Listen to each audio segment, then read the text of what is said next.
Top of the morning, Rod Dogs. It is Friday. Another chance to display your inner strength, your newfound sobriety, and watch the world make the mess that you made a while back. It is day 5 in our series of the first 30 days of sobriety. And guys, listen, I got a bunch of comments yesterday about people saying, congratulations, I've been sober more than 5 days. I'm going to be honest with you, I don't think when I got sober and I had this much together at 5 days, I was more like...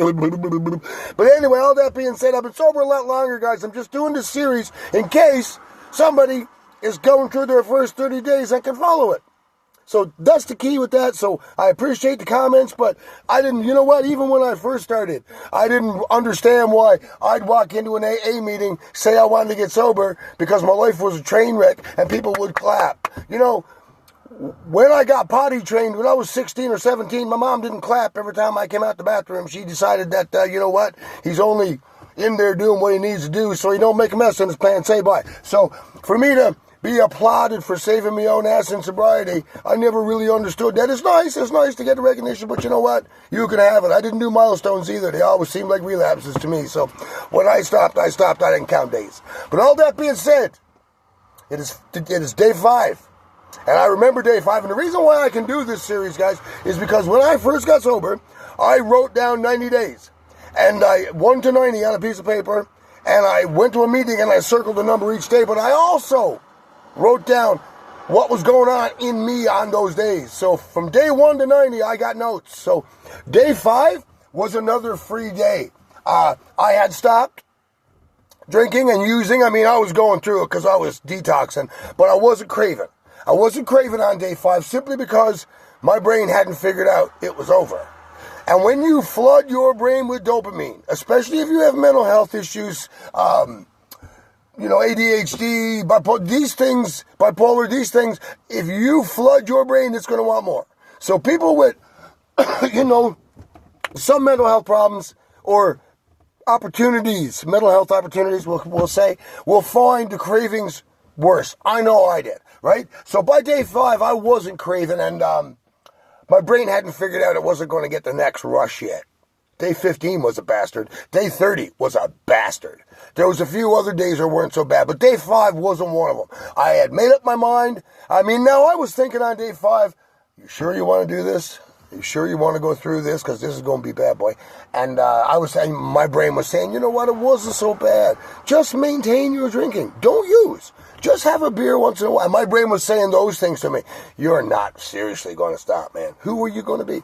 And you know what? It wasn't that bad. It's Friday, man. And my brain was saying those things on day 5. But the memory of the Christmas and the New Year's that I had butchered back to back was still pretty fresh. And the writing was on the wall. And I knew that it was going to happen. So, and I knew I was stopping. And so I fought like a bastard. And I got through, and I'm here, man, yay! But all that being said, there's an old story about a priest and a rabbi at a cage fight. And they're sitting there, and they happen to sit next to each other, and they don't really know each other, and they got nothing in common, so they're not talking, but they're kind of looking at each other warily. Each one of them knows what the other one is. Anyway, the two fighters come out, and they get in the ring, and one goes to the corner, he kneels down, and does the cross and gets up, and he's ready to go, and the rabbi looks over at the priest and says, that must be one of your boys. And the rabbi says, oh yeah, he's definitely Catholic. And the rabbi says, so what does all this mean? And the priest says, fuck off, you can't fight. Guys, if you're not going to fight, you might as well just go drink now. There is only 2 ways that this can go. You either drink, use, or you don't. There's no maintaining for us. That doesn't work. We've all tried it. Let's just cut it out because we all know it's bullshit. It's not going to work. There's only fight or lay down. If you're going to let it make you its bitch one more time, then you go for it and you come back and you see me when you're done. But in the meantime, we have to fight, guys. Fight. This is not going to be easy, but the rewards on the other side are amazing. Now, I spoke to a young gentleman and his mom yesterday, and his mom is someone that I've a deep, sisterly, holy, spiritual love for. And so if you guys could get together with me today and say a prayer, that not just a prayer for strength and a prayer, because you know what? Prayer doesn't change people's actions.